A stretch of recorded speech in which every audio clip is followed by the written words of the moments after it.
오늘은 빌립보서 4장 6절에서 9절 말씀을 통해서 하나님의 평강을 얻기 위하여, 하나님의 평강을 얻기 위하여라는 제목으로 말씀을 살펴보고자 합니다. 우리가 빌립보서를 계속 읽어가고 있습니다. 빌립보서는 계속 말씀드리지만 옥중서신입니다. 그래서 결코 행복한 나날을 보내거나 몸과 마음이 편한 그런 상황이 아닐 때 하나님께서 사도 바울을 쓰셔서 우리에게 귀한 말씀을 전해주셨습니다. 그러면 보통 이제 말씀의 고난과 고난을 이겨라 막 이런 것들이 나올 수 있는데 빌립보서의 핵심은 주를 기뻐하라라는 것입니다. 주 안에서 기쁨을, 주님 주시는 그 기쁨을 경험하라라는 것. Rejoice in the Lord, 이렇게 주님께서 이제 말씀을 하고 있습니다. 그런 것처럼 바울은 옥중에서도 기뻐합니다. 그리고 감사하는 내용들이 빌립보서 전체에서 이제 쭉 기록이 되어 있습니다. 빌립보서 1장 4절에 보시면 너희 모두를 위하여 기뻐할 때마다 기도할 때마다 항상 기뻐하며 간구함은 첫날부터 지금까지 너희가 복음 안에서 교제하였기 때문이라라고 기록을 하고 있습니다. 빌립보 교회 성도들을 위해서 기도할 때마다 기뻐한다. 그리고 기뻐하면서 간구한다라고 이야기를 하고 있습니다. 그리고 이제 자신을 통해서는 아닐지라도 바울 자신을 통해서뿐만 아니라 모든 방법으로 그리스도가 선포되는 이것을 통해서 기뻐한다라고 빌립보서 1장 18절에서 이야기를 합니다. 그러면 무엇이냐? 그럼에도 불구하고 거칠애로 하든지 진실로 하든지 모든 방법으로 그리스도께서 선포되시나니 이로써 나는 기뻐하고 또 참으로 기뻐하리라라고 성경이 기록을 하고 있습니다. 그리고 이제 바울은 정말 한 목표를 향해서 이제 오게 됩니다. 그 표대를 향해서 달려왔다고 합니다. 그렇기 때문에 본인에게 죽음이 있어도 이제는 헌물로 드려지더라도 기쁘다라고 빌립보서 2장 17절에서 기록합니다. 참으로 그러하며 또 너희의 믿음의 희생과 섬김 위에 내가 헌물로 드려질지라도 나는 기뻐하고 또 너희 모두와 함께 기뻐하리니라고 성경이 기록을 하고 있습니다. 그리고 이제 빌립보 성도들에게 그 바울은 에바브로디도를 다시 만나게 합니다. 그 만나게 함으로 기뻐한다. 결국 그 이 지체들을 다시 만남으로써 우리는 기쁨을 얻을 수 있다는 것입니다. 저와 여러분들 아직 그 뭐 광고 속에서도 했지만 서먹서먹하기도 하고 또 어색하기도 하긴 하지만 이제 시간이 지나고 우리가 말씀 안에서 교제를 하고 하면 이제는 만남으로만으로도 기뻐할 수 있는 그러한 이제 공동체, 지체가 된다고 성경이 이야기를 하고 있습니다. 이 모든 것들에 있어서요, 돈이 많아서 기쁘거나 좋은 집을 사서 기쁘거나 좋은 직장을 얻어서 기쁘다라는 것들이 아니라 세상 사람들이 추구하지도 않고요. 그리고 세상 사람들이 굳이 기뻐하지 않는 그러한 기쁨에도 불구하고 우리 크리스찬들은 기뻐한다라고 이야기합니다. 고난 속에서 상황이 어떻게 되든 간에 기뻐하는 이 기쁨이 무엇이냐? 결국은 주를 기뻐하는 것이다. 주 안에서 기쁨을 경험하는 것. 이것이 이제 크리스찬만이 할 수 있는 그러한 기쁨입니다. 그렇기 때문에 빌립보서 3장 3절에서 뭐라고 말씀하시냐면 영으로 하나님께 경배하고 그리스도 예수님을 기뻐하며 육체를 신뢰하지 아니하는 우리가 곧 할례자니라라고 기록합니다. 그래서 예수님을 기뻐합니다. 주 안에서 주님께서 주시는 그 은혜를 통해서 이제 기뻐합니다. 그렇기 때문에 육체를 신뢰하지 않는다. 육체를 통해서 뭔가 얻어진다고 기뻐하는 것이 아니고 그것을 통해서 뭔가를 이룬다고 기뻐하는 것이 아니라 주 예수 그리스도를 기뻐한다라고 이야기합니다. 이것이 바로 크리스찬이 누릴 수 있는 영원한 기쁨이고 주를 기뻐하는 것이고 주 안에서 기뻐하는 것이고 불신자들은 결코 얻을 수 없는 그러한 기쁨이다라는 것. 그것을 이제 말씀을 하고 있습니다. 그렇기 때문에 우리는 그 기쁨의 어떤 원인도 다르고요. 그리고 우리가 추구하는 것도 다릅니다. 그리고 그것을 통해서 우리의 생활 방식도 다를 수밖에 없습니다. 기쁨을 얻는 그런 소스가 다른데 어떻게 똑같은 생활 방식을 할 수가 있냐는 것이죠. 수단과 방법을 가리지 않고 목표를 얻기 위해서, 목적을 이루기 위해서 하는 사람들이 있다면 우리는 적법한 절차대로 그리스도의 뜻대로 하나님의 왕국과 의를 구하는 방법대로 가게 됩니다. 생활 방식이 전혀 다릅니다. 그것이 바로 빌립보서에서 이야기했던 하늘의 생활 방식입니다. 왕국의 시민권자로서 우리는 그런 생활 방식을 갖습니다. 정말 은혜롭게도 제가 그 말씀을 이야기하고 그 다음 주에 우연히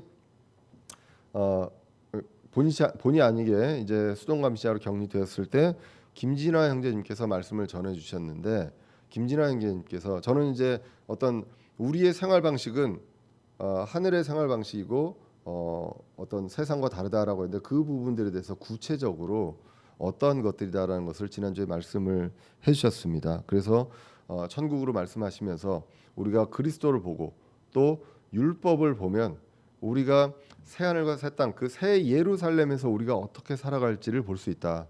그렇기 때문에 그것들을 거기서만 살아가는 것이 아니라 이제는 우리 이 세상에서도 우리가 천국의 시민으로서 살아간다라는 것을 우리가 이제 지난 시간에 배울 수 있었습니다. 그렇기 때문에 그 생활 방식으로 살고 우리는 영원한 주님께서 주시는 그 기쁨을 누릴 수 있는 것입니다.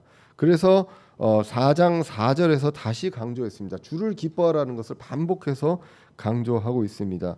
빌립보 교회는 고난도 있었고요. 오늘 빌립보서를 보면 그리고 거짓 교사의 문제도 있었습니다. 그리고 분열의 문제도 있었습니다. 유오디아와 순두계에 대한 내용들을 이야기했었습니다. 그런데 항상 주를 기뻐하라. 다시 말하노니라고 하면서 기뻐하라라고 이야기를 하고 있습니다.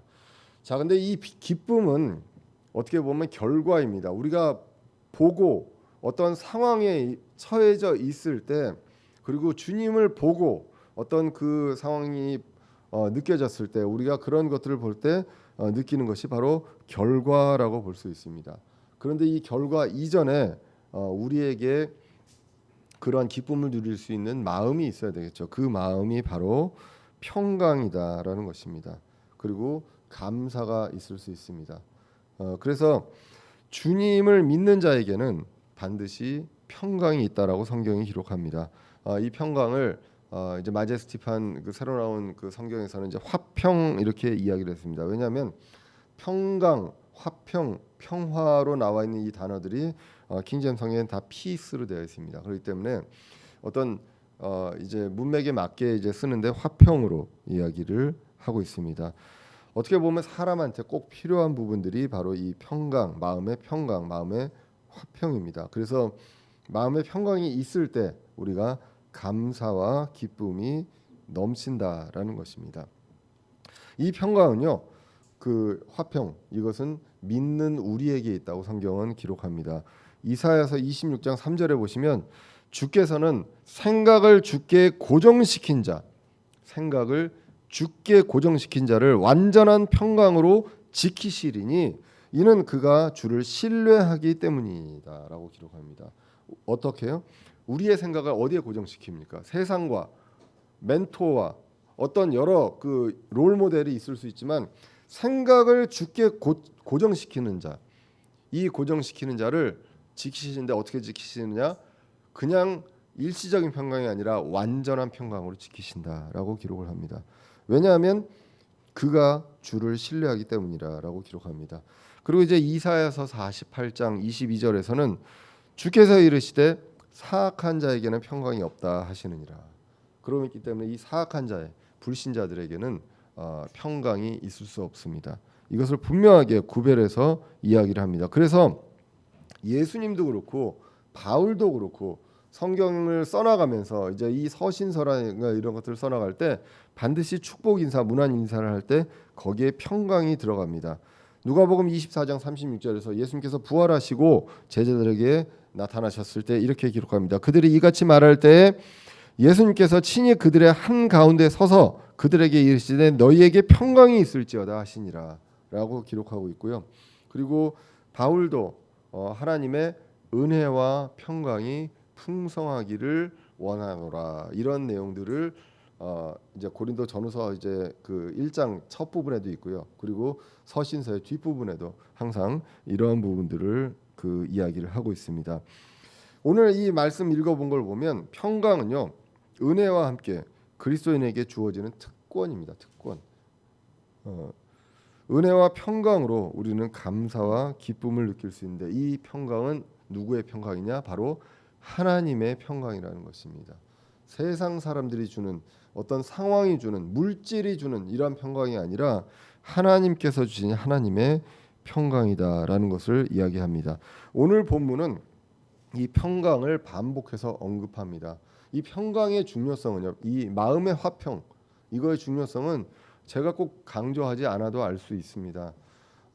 보통 이제 성경에서도 심인성 질환이라고 하죠. 그 마음을 통해서 오는 질환들이 있습니다. 뭐 이제 시편 32편에서 다윗의 고백에 보면 내 진액이 여름 가뭄처럼 말랐습니다라고 하는 그게 이제 죄로 인해서 이 근심이 막 있으니까 완전 몸이 이제 안 좋아지는 이러한 것들을 이제 이야기를 하게 됩니다. 이제 뭐 그 가까이 계시는 분들은 제 얼굴을 보시면 아시겠지만 제가 이제 그 요즘 피부 트러블이 많이 있습니다. 좀 병원도 다니고 있거든요. 아침 저녁으로 약도 먹고 있습니다. 근데 벌써 한 2년째 됐거든요. 이게 코로나가 시작하고 제가 대학교에서 제가 일한 곳에서 이제 입학 업무를 담당하기 시작하면서부터 이제 피부 트러블이 오기 시작했습니다. 그래서 입학이 굉장히 스트레스가 많거든요. 입시를 엄청나게 많은 입시를 치러야 합니다. 저랑 그 직원들이 그리고 잘하면 본전이고 사고 나면 신문에 납니다. 예, 그래서 많은 신문들이 나잖아요. 정말 열심히 하려고 노력하는데 사람이 하는지라 어떤 일이 발생하면은 이 완전 사악한 자의 어떤 이런 것들로 이제 신문에 막 나게 됩니다. 그러면 온갖 욕을 다 먹게 되고요. 그리고 사람 신문에는 안 나지만 어떤 불만이 있는 사람들은 이제 뭐 이제 국민권익위원회, 청와대 청원 막 이렇게 합니다. 이렇게 해서 내가 왜 떨어진지 모르겠다 이러면서 이렇게 이제 하는데요. 모르겠습니다. 원인이 뭔지는 모르겠는데 그렇고 이제 작년부터 이제 온라인 강의를 하면서 새벽까지 이제 그 강의 녹화 영상을 찍고 이제 그랬습니다. 마스크도 좀 의심을 하긴 했는데 마스크는 제가 다른 사람들에 비해서 많이 쓰지는 않거든요. 왜냐하면 개인 연구실에 있거나 이제 그러기 때문에 마스크를 출퇴근할 때 외에는 거의 이제 안 쓰죠. 이제 그러기 때문에 그런 것도 아닌 것 같은데 합니다. 그리고 또 한 가지는 뭐 이제 호르몬 변화, 뭐 갱년기가 아닌가, 눈물이 많아지고 뭐 이제 이러지 않아. 제가 눈물이 좀 많아지고 이제 그래가지고 그러지 않았나 뭐 그런 얘기들도 하긴 하는데 의사들도 원인을 모르더라고요. 그런데 진단은 뭐냐면요, 여드름입니다. 그래서 여드름이랍니다. 그래서 여드름 약을 먹고 있습니다. 제가 지금 10대도 아닌데 여드름 약을 먹고 있는데 그 원인의 주 원인이 스트레스. 예, 그래서 말씀을 전하는 이 사람이 평강으로 넘쳐야 되고 기쁨으로 넘쳐야 되는 이 사람이 스트레스로 피부 트러블이 오고 있는 이런 상황입니다. 그만큼 이제 부족한 인간이다. 이 얘기를 제가 하고 싶은 겁니다. 그만큼 우리에게 스트레스가 없고 평강이 필요하다. 네, 그리고 기쁨과 감사가 넘쳐야 된다. 이거는 사실 돈이 많고 그리고 좋은 대학에 합격하고 좋은 직장에 하고 그 들어가고 이거는 사실 일시적인 기쁨 평안밖에 안 되거든요. 그 이후에 그 이 스트레스 이거는 뭐 말로 할 수가 없죠. 그런데 이러한 것들이 건강에 영향을 준다는 거 이거는 뭐 의사가 아니더라도 알 수가 있는 내용이고 의사들도 이런 내용들을 얘기하고 성경도 이 심인성 질환에 대해서 이야기를 하고 있다는 것입니다. 그만큼 평강이 필요한데 우리 크리스찬들에게는 특권이 무엇이냐? 하나님의 평강이 우리에게 있다라고 성경이 이야기를 하고 있다는 것입니다. 그래서 오늘 6절에서 9절은요. 평강에 대한 내용입니다. 평강에 대한 내용인데 이 평강을 어떻게 우리가 풍성하게 얻을 것인가? 라는 것입니다. 우리에게 평강이 아예 없느냐? 그렇지는 않습니다. 하지만 풍성하게 평강을 얻을 수 있기를 원하노라라고 우리가 축복하듯이 우리에게 풍성하게 평강이 있어야 한다는 것입니다. 그래서 하나님의 평강을 그리고 화평을 얻기 위하여라고 제가 이제 말씀의 제목을 적게 되었습니다. 그래서 7절에 보시면 그리하면 하나님의 평강이 우리의 마음과 생각을 지키신다라고 기록을 하고 있고 9절에서는 평강의 하나님이 우리와 함께 하신다라고 합니다. 자, 이 내용이 다른 것이냐? 그렇지 않습니다. 하나님의 평강이 그리스도를 통해서 우리의 마음과 생각을 지키신다라는 것입니다. 우리 안에 계시는 그리스도, 성령 하나님, 이 평강의 하나님께서 하나님의 평강으로 우리를 지키시고 또 평강의 하나님이 우리와 함께 하신다라고 성경이 분명하게 이야기를 하고 있습니다. 그런데 이것이 이제 그리하면으로 되어 있다는 것입니다. 그래서 이 그리하면으로 되어 있다는 얘기는 결국 앞에 어떻게 하면, 우리가 어떻게 하는 거에 따라서 우리에게 하나님의 평강이 풍성하게 있을 수 있다라는 것을 보게 됩니다. 이 평강은 우리 자신의 건강 그리고 우리 자신의 기쁨과 감사로만 필요한 것이 아니라 이 우리가 평안하고 이 화평이 있으면 그것을 통해서 이제 다른 사람들에게, 불신자들에게도 그것들이 전해진다는 것입니다. 이것이 바로 빌립보서 1장 27절에서 얘기했던 것처럼 우리 행실이 그리스도의 복음에 합당해야 한다라는 것, 그것을 말씀하고 있습니다. 오늘 본문을 여러 이제 주석서들을 봤지만 이제 위어스비 주석에는 이렇게 나와 있었습니다. 근심을 이기고 마음의 안정을 경험하려면, 이게 결국 이제 평강이죠. 이렇게 하려면 하나님께서 정해주신 그 조건에 부합해야 한다라고 하면서 이 조건들을 이야기를 하고 있습니다. 결국은 이제 평강과 화평을 얻기 위한, 하나님의 평강을 얻기 위한 조건, 그것을 이야기하고 있는데 그 첫 번째가 바로 바르게 기도하라라는 것입니다. 6절과 7절을 통해서 우리가 봤습니다. 그래서 기도를 할 때 바르게 할 필요가 있습니다. 4장 6절에 보시면 아무것도 염려하지 말고 오직 모든 일에서 기도와 간구로 너희가 요청할 것들을 감사와 더불어 하나님께 아뢰라라고 기록합니다. 그래서 염려하지 말라라는 것입니다. 신뢰의 문제입니다. 그래서 염려하지 말고 하나님께 전적으로 신뢰하고 우리의 생각이 완전히 고정되어 있을 때 그때 이제 그 기도를 염려하지 말고 한다. 그래서 이사야서 26장 3절에 보시면 다시 한번 이야기하지만 주께서는 생각을 주께 고정시킨 자를 완전한 평강으로 지키시리니 이는 그가 주를 어떻게 해요? 신뢰하기 때문이다. 아까 읽었던 말씀입니다. 예, 그래서 이런 말씀이니까 신뢰의 문제가 있습니다. 그리고 이제 모든 일을 기도하라고 합니다. 그렇기 때문에 모든 일을 기도하려면 어떻게 해야 됩니까? 항상 기도할 수밖에 없죠. 여러 일들이 발생하기 때문에 모든 일을 기도하라, 항상 기도하라. 이것이 이제 데살로니가전서 5장 17절에 이제 쉬지 말고 기도하라고 이제 나와 있었습니다. 예수님도, 하나님이신 예수님도 하루를 시작할 때 기도로 시작하셨습니다. 마가복음 1장 35절에 보시면 새벽에 이 사역을 하실 때 새벽에 해가 뜨기도 전에, 밝기도 전에 이제 멀리 가서 이제 기도하셨다라고 성경이 기록하고 있습니다. 그러면 무엇을 기도합니까? 모든 것을 기도하라고 합니다. 특별히 필요한 것, 요청할 것을 기도하라고 오늘 본문 4장 6절에 나와 있었고, 또 중요한 것이 감사함으로 기도하라라고 나와 있습니다. 골로새서 4장 2절에서도요. 어떻게 나와 있냐면 항상 기도하고 기도 중에 감사를 드리며 깨어 있으라라고 합니다. 자, 어떻게 얘기하냐면 기도 중에 감사하라고 합니다. 기도하고 그리고 하루 이틀 지나서 기도가 응답받고 그 다음에 감사할 수는 있습니다. 그런데 그게 아니라 기도 중에 감사하라라는 것. 오늘 본문도요. 오늘 본문도 뭐라고 얘기하냐면 우리가 요청할 것들을 감사와 더불어 하나님께 아뢰라라고 기록을 합니다.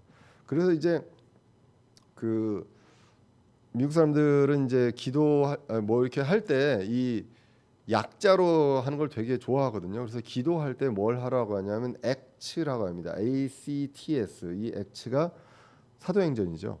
예, 그래서 근데 이제 이 act를 A가 뭐냐면 adoration에서 경배, 찬양을 하라는 거고요. 그다음에 C는 confession해서 자백을 하라는 것입니다. 죄에 대해서. 그다음에 T가 thanksgiving입니다. 감사하라는 거고요. 그다음에 C가 이제 supplication, 간구하라는 것입니다. 내가 필요한 것들을. 그러니까 이 네 가지가 기도에 들어 있어야 된다. 그런 내용들을 하는데 오늘 본문도 보면 감사도 있고요. 간구도 있습니다. 그리고 찬양과 경배도 있고 이러한 부분들이 이제 있는 것을 이제 보게 됩니다. 자, 그렇게 해서 이렇게 기도할 때 이 기도를 들어주신다가 아니라 지난번에 이제 말씀드렸듯이 하나님의 평강을 통해서 마음과 생각을 지키신다라고 기록을 하고 있습니다. 그래서 우리에게 평강을, 화평을 주신다. 기도만 해도 우리가 평강을 느낀다. 하나님께서 주신 평강을 느낀다는 것입니다. 그냥 기도 안 하고 걱정하는 사람들도 있고요. 그리고 잠을 못 이루는 사람도 있지만 우리가 기도만 함으로써도 하나님께서 우리의 마음과 생각을 지키신다. 무엇으로요? 평강으로 그리스도 예수님을 통해 이것을 지키신다라고 기록을 하고 있습니다.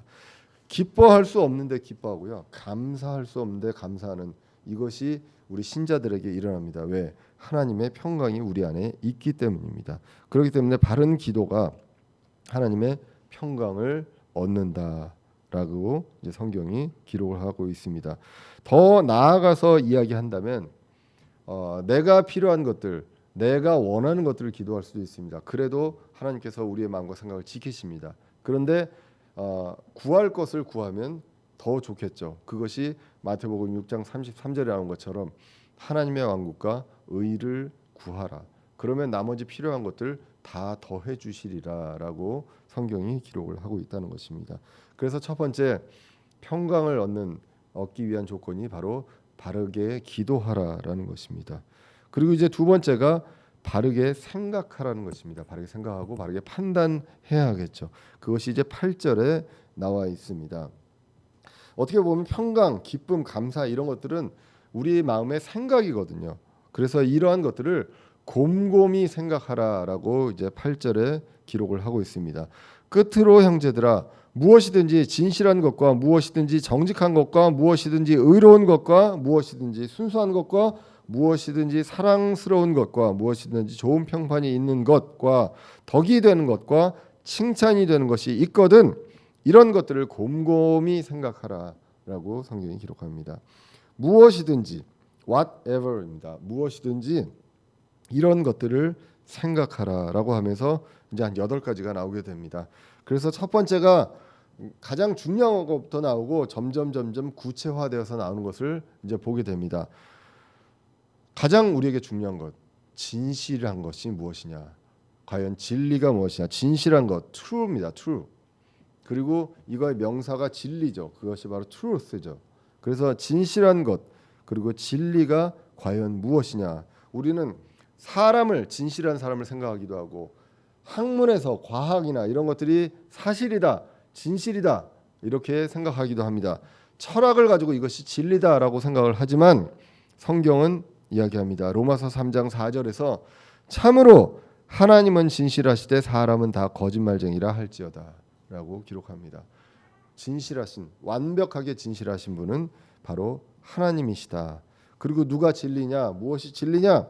요한복음 17장 17절에 아버지의 진리로 그들을 거룩히 구별하옵소서. 아버지의 말씀은 진리니이다라고 이야기합니다. 그리고 우리 성령님이 바로 진리의 영으로 성경은 기록합니다. 그렇기 때문에 어떤 상황에서 무엇이 진실인가, 어떤 것이 진실한 것인가, 무엇이 진리인가라고 판단할 때 다른 책을 펼쳐볼 것이 아니라 그분을 생각하고 그분의 뜻을 생각하는 것, 그것이 바로 어떠한 것이 진실한 것인지를 곰곰이 생각하는 것이라는 것입니다. 사람도 마귀도 거짓말쟁이입니다. 우리가 기억하고 생각해야 되는 것, 이것이 바로 무엇이냐면 하나님만이 진실하고 믿을 수 있는 분이다라는 것. 사람은요 믿음의 대상이 아니라 사랑의 대상입니다. 그래서 내가 너를 그렇게 생각 안 했는데, 내가 너를 믿었는데, 내가 너한테 어떻게 했는데 네가 나한테 이럴 수 있느냐라고 할 대상이 아니다라는 것입니다. 사람은 사랑의 대상이다. 그리고 우리가 믿고 신뢰하고 의지하고 할 대상은 오직 하나님밖에 없다라는 것을 우리는 분명하게 곰곰이 생각해야 한다라고 성경이 기록합니다. 그리고 다음부터 이제 구체화돼서 나오는 것이 정직한 것, 의로운 것, 이런 것들이 나옵니다. 진리의 말씀을 기준으로서 우리가 무엇이 정직한 것, 그리고 어떻게 정직하게 해야 하는지, 그리고 의로운 것에 대해서 생각을 할 필요가 있습니다. 내가 착한 일을 하면 의로운 것이 아니라 우리는 믿음으로 의롭게 된다고 성경은 기록을 하고 있다는 것입니다. 판단을 할 때 정직한 길과 의로운 길이 무엇인지 내 생각과 책을 가지고 판단하는 것이 아니라 하나님의 말씀을 통해서 진리를 통해서 우리가 이것을 봐야 한다. 그리고 그 다음에 이제 순수한 것, 사랑스러운 것, 좋은 평판이 있는 것, 덕이 되는 것, 칭찬이 되는 것, 이러한 것들이 어떠한 기준으로, 무슨 기준으로 이것을 봐야 되는가, 이것에 대해서 우리가 어떠한 창으로 보는지 이것을 우리가 분명히 봐야 한다라는 것을 이제 이야기합니다. 그러면서 곰곰이 생각하라라고 이야기를 하고 있습니다. 상황에 따라서 이 8가지가요. 있을 때도 있고 없을 때도 있고 있는 사람도 있고 없는 사람도 있을 수 있습니다. 단 이 모든 것을 갖추신 분, 이 모든 것을 완벽하게 보여주신 분은 오직 그리스도다라는 것. 이것을 우리는 성경을 통해서 분명히 보게 됩니다. 그래서 모든 상황에서 판단의 영역에서요. 기준이 무엇이냐? 진리가 기준이 되어야 된다. 그래서 하나님의 말씀을 생각하고 무엇이 이런 것들인지 곰곰이 생각하라는 것입니다. 기도하고요. 기도하면 우리의 마음과 생각을 지키시고 그리고 이 모든 것들을 말씀에 근거해서 그리고 생각하라. 이것이 바로 두 번째 바르게 생각하라라는 것입니다. 그럴 때 우리에게 이제 평안이 있다라는 것이고요. 그리고 세 번째가 바로 바르게 행하라라는 것입니다. 이것이 이제 9절에 나오게 됩니다. 9절에 나오는데 빌립보서 4장 9절을 보시면 너희가 내 안에서 배우고 받고 듣고 본 그것들을 행하라. 그리하면 평강의 하나님께서 너희와 함께 하시리라라는 것입니다. 생각에서 끝나는 것이 아니라 행하라라는 것, 그것들을 행하라라는 것입니다. 결국 말씀을 통해서 분별하고요. 그 다음에 이것을 몸으로 행해야 합니다. 이 분별은 말씀을 통해서 합니다. 히브리서 4장 12절에 보시면 말씀에 대해서 이렇게 기록합니다. 하나님의 말씀은 살아있고 권능이 있으며 양날 달린 어떤 검보다 예리하고 혼과 영과 및 관절과 골수를 찔러 둘로 나누기까지 하고 또 마음의 생각과 의도를 분별하시는 분이시니 그분의 눈앞에서 드러나지 아니하는 창조물이 하나도 없고 모든 것이 우리와 상관하시는 그분의 눈에 벌거벗은 채 드러나 있느니라 라고 기록합니다. 양날 달린 검처럼 날카롭고 모든 것들을 분명하게 회색이 있는 것이 아니라 분명하게 잘라낼 수 있는 그것이 바로 말씀이다라고 성경이 이제 기록을 하고 있습니다. 그래서 말씀을 배워야 8절에서 나왔던 무엇이든지 이 진실한 것과 무엇이든지 이 8가지 것들을 우리가 곰곰이 생각하고 분별하고 우리가 그 행실에 이제 갈 수가 있다는 것입니다. 디모데후서 3장 15절에서도 이 배움의 중요성, 어렸을 때부터 배움의 중요성이 나오게 됩니다. 디모데에게 이야기하죠. 또 어린아이 때부터 내가 거룩한 성경 기록들을 알았나니 그것들은 능히 너를 지혜롭게 하여 그리스도 예수님 안에 있는 믿음을 통해 구원에 이르게 하느니라. 모든 성경 기록은 하나님의 영감으로 주신 것으로 교리와 책망과 바로잡음과 의로 교육하기에 유익하니 이것은 하나님의 사람이 완전하게 되어 모든 선한 일에 철저히 갖추어지게 하려 함이라라고 성경이 기록을 하고 있습니다. 이런 말씀의 기준이 분명히 있기 때문에 이것을 통해서 이 8가지 무엇이 진실한 것인지 순수한 것인지 사랑스러운 것인지 칭찬받는 것인지 평판이 좋은 것인지 이런 부분들에 대해서 우리는 이 말씀의 근거에서 판단을 해야 한다는 것입니다. 물론 구체적으로 이리 가라 저리 가라 이야기를 해주시지는 않습니다. 하지만 우리는 이 말씀을 통해서 하나님께서 이 구속사역을 통해서 정말로 우리에게 원하신 바가 무엇인지 이 큰 틀을 하나님께서 말씀해 주신다는 것입니다. 하나님의 왕국의 입장에서 그리고 내가 그 왕국을 이 세상에서 드러내는 이 사람의 입장에서 우리의 행실이 그리스도의 복음이 되어야 하는 입장에서 내가 어떻게 행동해야 하는지 이것을 분명하게 성경이 이야기를 해주고 있다는 것입니다. 그런데 오늘 본문은 나 바울 안에서 배우고 받고 듣고 본 그것을 그러니까 말씀을 통해서 바울이 가르쳤던 이것들을 행하라라고 합니다. 근데 바울은 나를 이야기하고 있습니다. 그렇기 때문에 바울이 가르친 것을 행하는 것이냐? 그렇지 않습니다. 데살로니가전서 2장 11절 이하를 보시면 우리가 이 말씀이 무엇인지 유추해 볼 수 있습니다. 데살로니가전서 2장 11절에 보시면 너희가 아는 바와 같이 우리가 너희 각 사람에게 아버지가 자기 자녀들에게 하듯 권면하고 위로하고 명하였노니, 바울이 데살로니가 교회에게 이렇게 했습니다. 이것은 너희를 부르사 자신의 왕국과 영광에 이르게 하신 하나님께 너희가 합당히 걷게 하려 함이라. 합당한 행실을 하게끔 하기 위해서 이 모든 것들을 가르쳤는데, 이런 까닭에 우리가 또한 하나님께 끊임없이 감사를 드림은, 이렇게 된 것에 대해서 바울은 하나님께 감사를 드립니다. 왜 그러냐 하면 너희, 이 데살로니가 교회 성도들이 너희가 우리에게서 들은 하나님의 말씀을 받을 때 그것을 사람들의 말로 받지 아니하고 하나님의 말씀으로 받았기 때문이니 진실로 그러하도다라는 것입니다.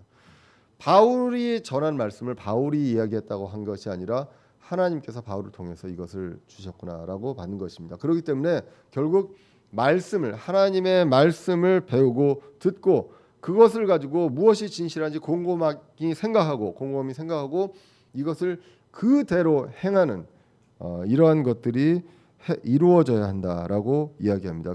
이렇게 될 때 우리의 행실이 그리스도의 복음에 합당하게 된다.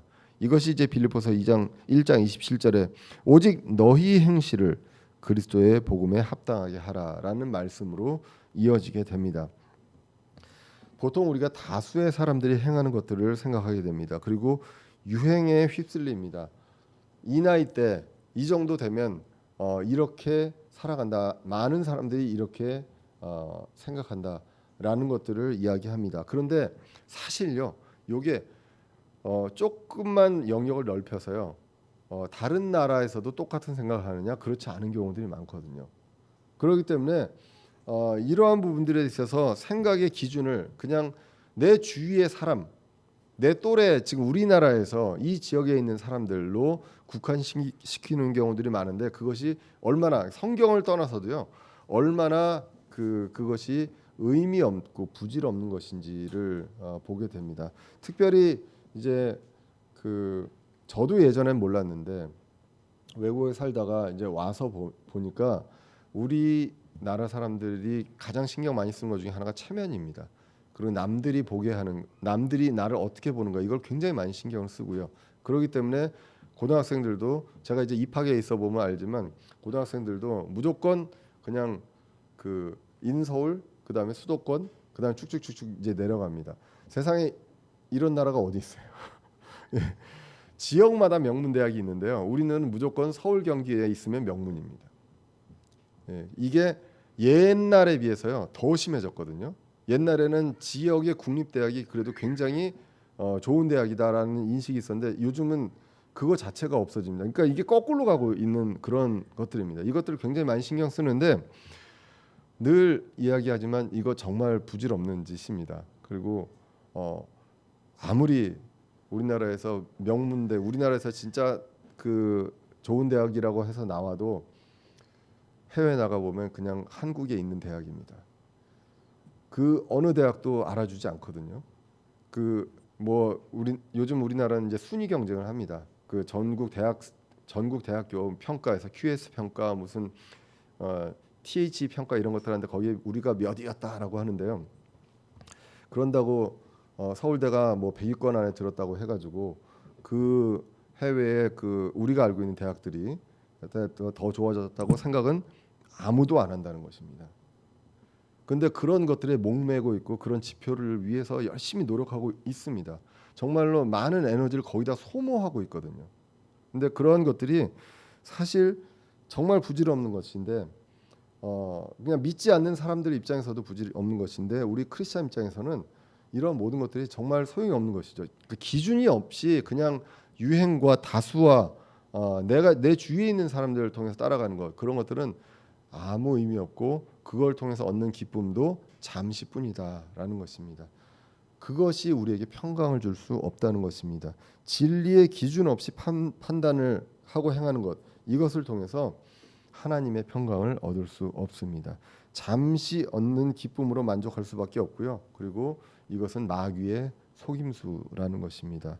말씀을 배우고요, 듣고 받은 대로 행하는 것, 이것이 하나님의 평강, 정말 완전한 평강이라고 이사야서에서 말씀하신 이 완전한 평강을 얻는 방법입니다. 그렇기 때문에 당연히 세상의 다수의 세상의 사람들이 행동하는 것과 우리가 다를 수밖에 없습니다. 왜냐하면 추구하는 것이 다르고, 그리고 그것을 또 없는 평강을 얻는 방법이 다르기 때문에 우리는 열의 9이 그렇게 하더라도 우리는 그렇게 관심이 없고 거기에 그렇게 안 할 수밖에 없는 그러한 존재가 바로 크리스찬들이다라는 것입니다. 그런데 이것이 비난의 대상이 되는 것이 아니라 칭찬이 된다라고 성경이 기록합니다. 베드로전서 3장 16절에 보시면 선한 양심을 가지라. 이것은 그들이 너희를 가리켜 악을 행하는 자라고 비방하다가도 그리스도 안에 있는 너희의 선한 행실을 거짓으로 비난하는 자들이 부끄러움을 당하게 하려 함이다라고 합니다. 베드로 전후서를 우리가 봤었습니다. 우리의 모습을 통해서 다른 사람들이 부끄러움을 받게 하고 그렇게 한다라는 것들이 많은 내용에 나와 있었습니다. 그래서 이제 말씀을 마치기 전에 다시 한번 우리가 생각을 해볼 필요가 있습니다. 돈과 명예, 권력, 지위를 원하십니까? 아니면 하나님의 평강을 원하십니까? 둘 다. 모두 다. 예. 서울에 집을 원하십니까? 평강을 원하십니까? 라고 하면 이왕이면 다면 좋겠죠. 그런데 이게 그렇지 않는 세상이다. 이걸 둘 다 가질 수 없는 세상이다. 라는 것을 우리는 보게 됩니다. 그럴 때 우리는 무엇을 원해야 되는가? 하나님의 평강을 원해야 되는 그러한 존재가 바로 신자들이다. 그리고 그것을 원하고, 그래서 우리가 기뻐할 수 없을 때 기뻐하고 감사할 수 없는 상황에서 감사할 때 우리를 통해서 그리스도의 복음이 이 세상에 전해진다라는 것을 우리는 분명하게 기억을 해야 한다는 것입니다. 평강을 원하는 그리스도인이 되어야 합니다. 하나님의 평강을 원하는 그리스도인이 되어야 합니다. 그래서 이것을 위해서 우리는 바르게 기도하고 바르게 생각하고 바르게 행하여서 하나님의 평강을 얻는 사람이, 완전한 평강을 우리가 풍성하게 우리 삶 속에 있는 저와 여러분들이 되어야 하겠습니다. 세상이 줄 수 없는 평안입니다. 이것이 바로 하나님의 화평입니다. 이것이 주님 오시는 날까지 저와 여러분들 그리고 우리 교회에 늘 풍성할 수 있기를 간절히 기원합니다. 기도하겠습니다.